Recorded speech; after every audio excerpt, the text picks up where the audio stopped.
The session is called the Partner Channel Defibrillator.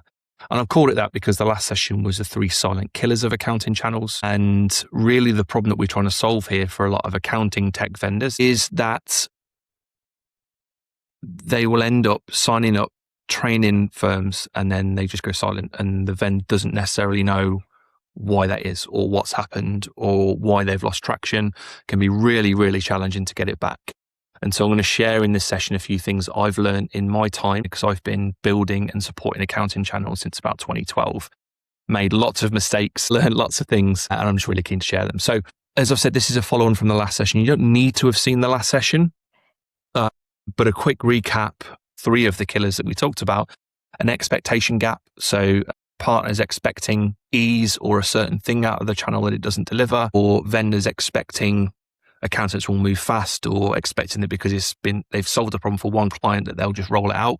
That expectation gap kind of kills progress quite quickly. The sort of momentum trap. So once a partner is signed up and they've got over that initial kind of positive tension that exists in the sales process, they just fall into a natural lull. And if they aren't moved on to a next phase very quickly, then they can just fall into inertia and then stay there. It's very hard to get them out. And that's obviously what we're focusing on today. And then the third point that we raised in the last session was around Groundhog Day. So staff, even though they've got a new product, staff in the accounting firm still continue to go about things in the old way, the same way that they've done before. And the product then fails to enhance a workflow or be properly accepted into the way that that firm operates, and therefore presents a massive churn risk. This is designed mostly for channels, but it's also relevant if you're selling directly to accountants as well. So this is like 3 things that you can do, but there's a step 0 to this, right? Which is that this isn't about mind tricking people into buying your stuff, right? If it's not a fit, if the product doesn't work as they want it to,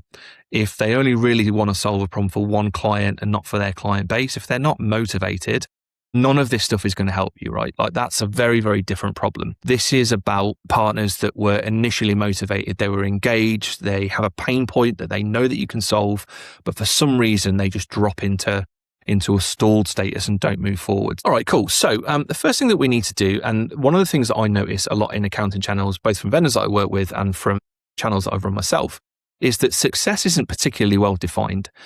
If we said to maybe most of you on the call, like, what do you want your accounting partners to do? It would be add more clients. And the reason that's a wrong answer is because add more clients is an outcome. That's the outcome of certain behaviors and processes that get you to that point. That is success. But how do we manage that? Like, we can't really control or influence an outcome, but we can design for and influence behaviors. And so the first step is really understanding, what does a successful partner look like? Or how do we know that? If we saw them, how would we know that this person's going to be successful versus someone that's likely to stall? Some people do this really well. Some people really struggle with this. And it's about capturing data and understanding what the journey of your partner looks like. And then what are the crucial behaviors that underlie that as well? So a really famous one is Facebook's 7 friends in 10 days.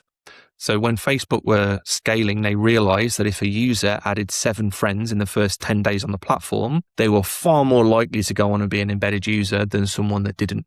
And so because they understood that metric or that aha moment, they then optimized for that and tried to get users to that point.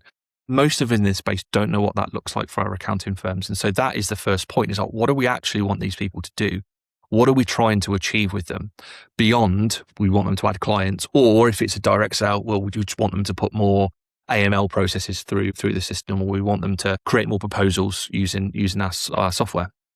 And the way that you can start to do that, or one way you can start to do it, is to begin to reverse engineer success. This requires a bit of investment in terms of data capture. But if we look at 2 partners side by side, that then starts to paint a picture that actually the person we sell into has probably got less time on their hands. They're less connected to the software, so less able to get through training and actually experiment with it. And that might be why it's taken them longer. Now, that's just a quick example. There will be hundreds of these different data points that you could look at. But starting to grab any data that you can and compare your top partners versus your stalled partners, it's a great way to begin to understand what a successful initial journey looks like.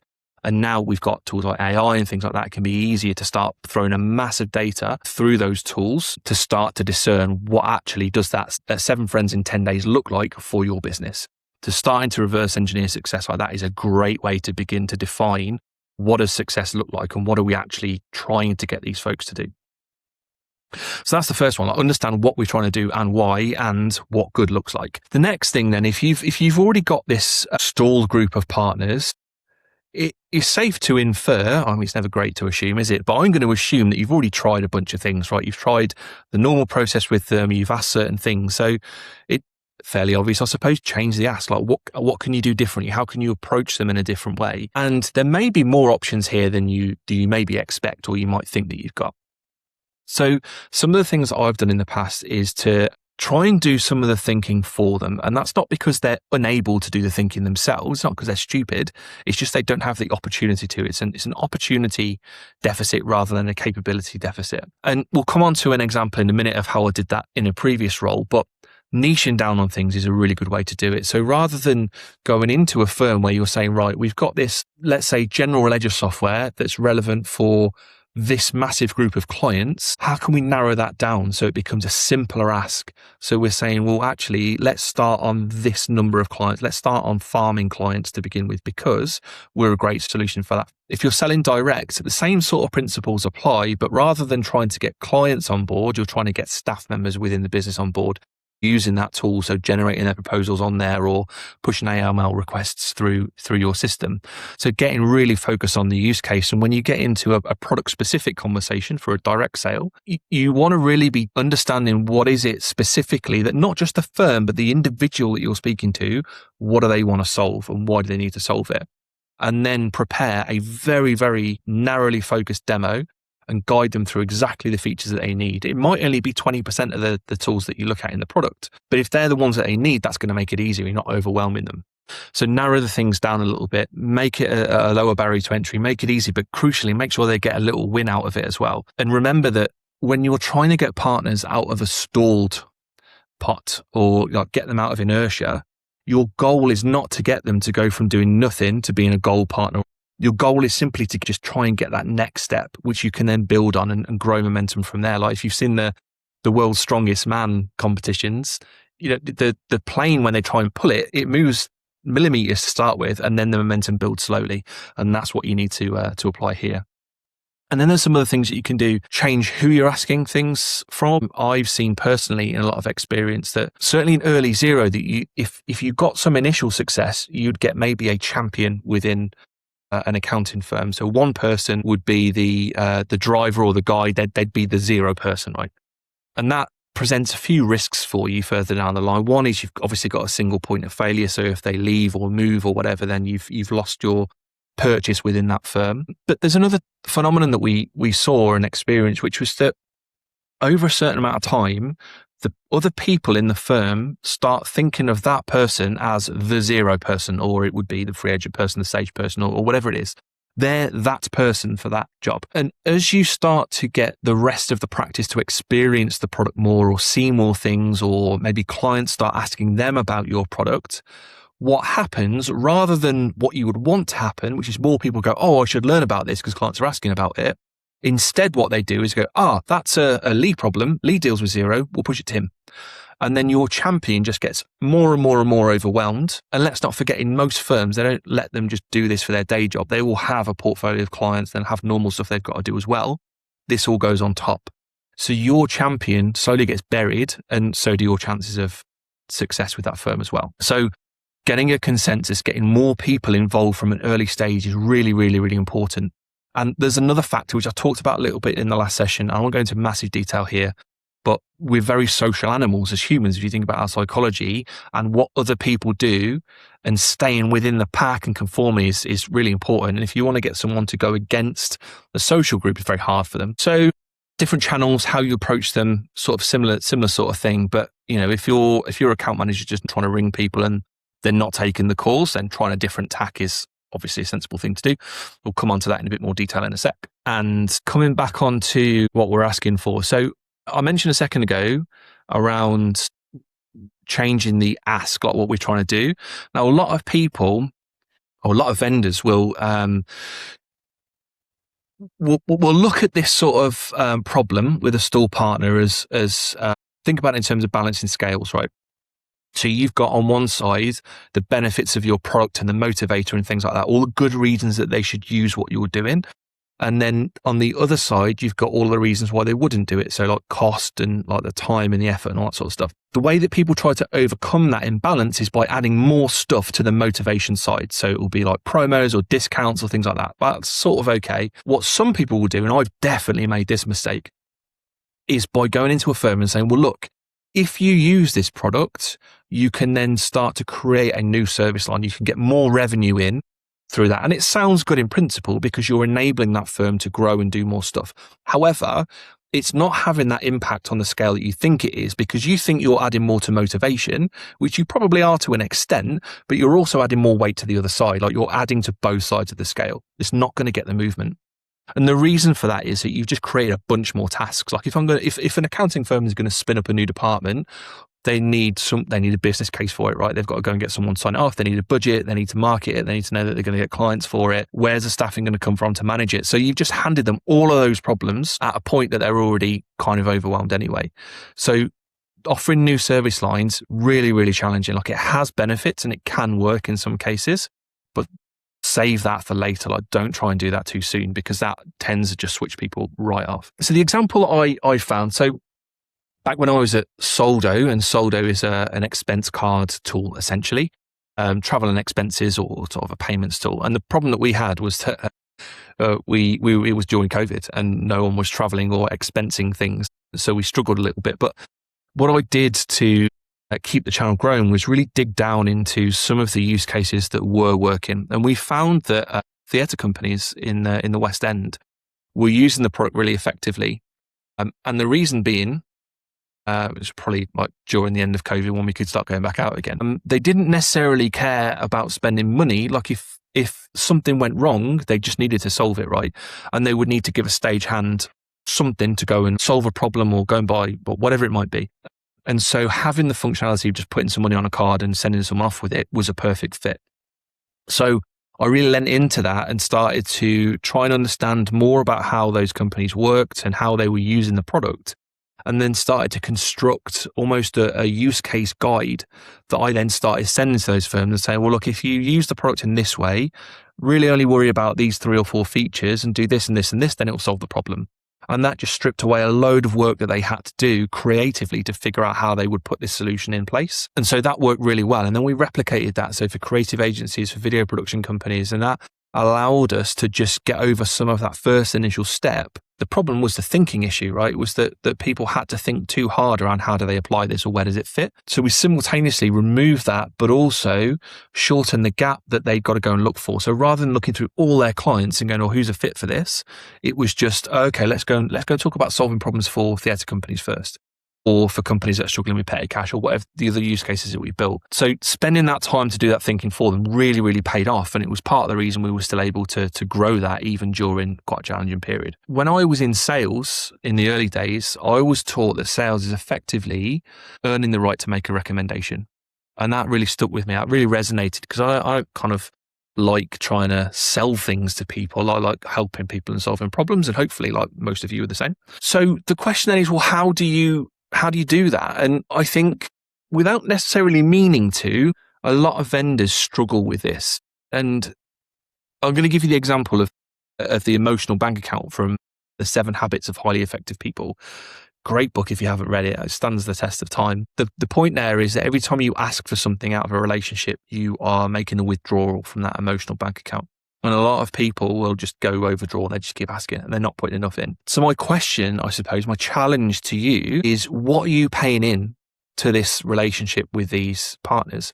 I was really lucky back when I was at Xero, is in that I was given the time, I was given the capability, I was given the training, I was given the enablement to really try and pay in a lot to the firms that I was working with. So that's as much about me as it is about the environment that I was working in, the environment that was created for me to operate within so that I could do this for the firms. And it works. Like I've still got friends. I used to account manage 10 years ago. And so that really, really worked, but it was because I was given the opportunity to do that. And so if you want your account managers and your reps to be able to do the same, you have to arm them with the tools to do so. Like one of the biggest challenges I see with certainly channel sales is that you have reasonably motivated accounting firms that kind of get it. They see the value and they want to move forwards. and you've got reasonably good salespeople and they want to have conversations and they're motivated. But the account manager's like, well, I don't have enough to talk about. Like, this great new product updates, maybe that's fine, but what am I going to go and speak to them about? And I felt that problem as well when I was being an account manager. Like, there's only so many times you can ring people for an update. So things that you can do to arm your account managers is give them some insights and data, some stats about how that firm is using your product. What's the engagement? Capture that, give it to the account manager and say, look, here's the data for an account health check. Let them know how they're doing and where they're falling down, what features they might not be using. Commission some research, do some industry insights, give them something to reach out with. And even just something that doesn't necessarily need to be a call, but just something they can drip feed to their firms. Just send them a quick email, just, hey, saw this, thinking of you. Point your account managers towards industry publications, articles, things like anything like that they think might be useful. And again, now AI is a great tool to be able to do that research and grab that content really quickly. And so, like, when I was training account managers, when I was a sales manager, I kind of really wanted to get them to the point where they were almost like a celebrity chef, right? That they would be known really well in the industry. They would have a presence or a personal brand on social media, and that people would want to work with them to the point that they would then want to come and work with the company to get that person rather than anyone else. So that's why I thought of it as like a celebrity chef. Like, you'd go to a Jamie Oliver restaurant or a Gordon Ramsay restaurant because it's them, right? It's their restaurant. You want to go there rather than something generic. And so building them a personal brand, giving them some guidance on how to post on LinkedIn and be effective on there. I had a great story about when I was managing at Xero, and this is one of the regrets of mine really, is that there was a couple of guys in the team who wanted to create a podcast. And at the time, I thought, the business is never going to go for it. They won't want the branding. So I said, like, do it, but just to kind of do it on your own channel. And they did it, and they did a great job of it. And they started interviewing different people around Xero and different people in the industry. And they absolutely smashed it. And I really regret not championing that and supporting that and helping them drive that forwards. But that was a lesson learned for me, that I should have been in their corner and pushing them out, helping them build their brand. But getting the team to do that, like a couple of account managers, get them to spin up a podcast, even just like talking about product updates or whatever, like, and then the other account manager can push that out to the firms, and you're not then asking for much. You're paying into that bank account so that the next time you want to go and ask for something, hey, can we have a chat about MTD? Like, they're more likely to take it, right? But I suppose intuitively, the best thing that you can do, the most important thing that you can do, is don't let the partner stall in the first place, because it is so hard to get them moving again. Arguably, and I've kind of seen this myself, sometimes it's even easier to just go and find another partner, whether that's like a different office in the same firm or a new person. Don't even tell them that you're already working with someone else, because they'll just hand you back to them, or just go and find a new firm altogether. It's like really, really challenging to get stalled partners moving. Like, there's definitely ways to do it, but it's very, very challenging, and you can save yourself a lot of time and effort by stopping them from stalling in the first place. And so the critical thing with this goes back to the first point that we made around defining success, but acknowledging that just because someone has completed certain steps that you've laid out for them. And at Xero, this was in the early days, add 3 clients and complete certification. That was the standard to get to bronze. And then from there, you moved on from me, an internal account manager, to a senior account manager. Just because someone's got 3 clients and someone in their practice has completed the training, it does not mean that that firm have the capability to identify, to communicate, to convince and convert clients proactively onto the system. It does not mean that they're onboarded properly. And so really, really think about that. The other aspect here is around the handoff. That becomes a massive weak point, going from salesperson to customer success manager, or internal person, salesperson to external salesperson, that so many people get lost in that gap. So I would really urge you to bring your CSMs in earlier on, like have overlap rather than a gap, and have them all work on a proactive project together. So rather than the endpoint being, you're going to get to 3 clients, have the endpoint being, we're going to solve this problem for you. And step 1, 2, and 3 of that are adding clients, but then 4, 5, 6, and 7 are these other things that get you there. Because to the partner, it's one journey, right? It's one experience. But as software businesses, we have to organize around different functions, and that creates that gap. But also, if you build this pipeline out, and I did this with some of my partners, and it's so much more effective than trying to add arbitrary urgency with a promo code or a discount, saying, look, like, we're going to work together on this. I've earned the right to push a little bit because I've spent the time, I've added into the relationship. I've understood what we're trying to build towards and what we're solving for the partner. So now I've got that license to push a little bit and in a positive way. So I'm now saying, right, okay, you want to solve this problem. I've given you a timeline to get there. In order to do that, and for me to give you the resources to do that, I need you to commit by this point so that we've got those resources available so I can earmark them for you. And that just becomes more of a natural milestone rather than, hey, we need you to close it. If I give you a promo code, can you get them in by the end of the month? Which just, I don't know, like it. Everyone knows what you're doing. It's really transparent. And I think that's a massive withdrawal from the bank account rather than it being a positive ask. So to recap, so the 4 points, well, the bonus point first is make sure your partners are actually motivated, that they actually want to be there and haven't just been cajoled into a partner program so they could solve something for one client. Define the behavior, understand what it is that you actually want them to do and what success looks like for them, because otherwise, how do you know they're on the right track or not? Modify the asks if you need to, if they're already stalled. Understand that you're trying to build for momentum, not for sales results just yet with these guys. Earn the right to make a recommendation. And the underpinning thing for that is just sales enablement, right? Just spending and investing, just getting your sales teams armed and equipped with the best resources that they can possibly have to take to their partner base. And then also don't let them stall in the first place is the bonus point.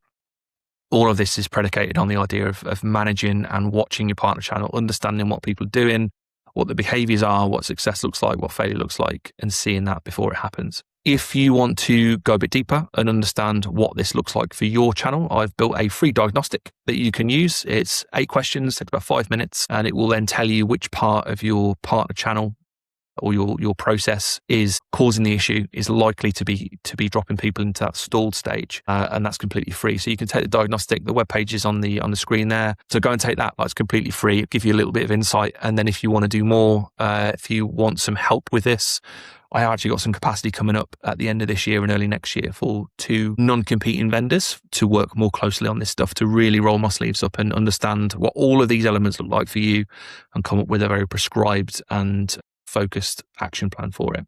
But aside from that, if there's any questions, you can pop them through to me on email.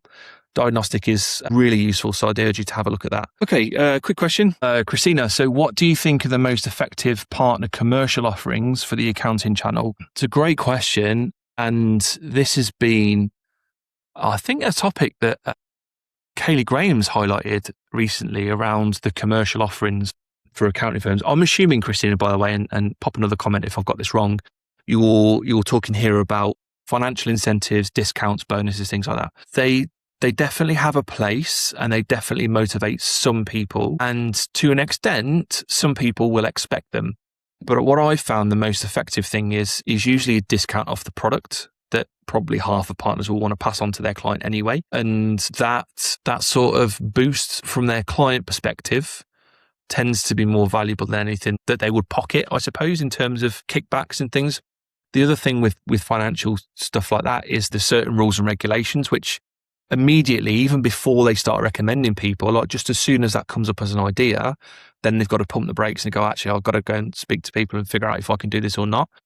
And so a lot of the stuff that I tend to look at is that if you're trying to get behavior, you've got 3 real ingredients in that. One is motivation, one is capability, and one is opportunity. And commercial benefits like that are always plugging away against motivation. But in a lot of cases, either it's not effective or you're pushing an open door anyway, and it's not actually motivation that's the issue. It's the capability or the opportunity for them to do it. And so I think rather than giving discounts away initially, you're better to start with some of the other areas. Look at, like, are there blockers, are there obstacles that are slowing this down that maybe you can remove for free or quite easily. So that's my view on partner commercial offerings. But let me know if I've misunderstood the question or if you were thinking about it from a different perspective. Cool. I'm going to wrap it up there. Any other questions? My email's on screen. Drop me a note. I'm more happy to take this offline and speak to you one-on-one. Thank you all again so much for joining, and hopefully chat soon.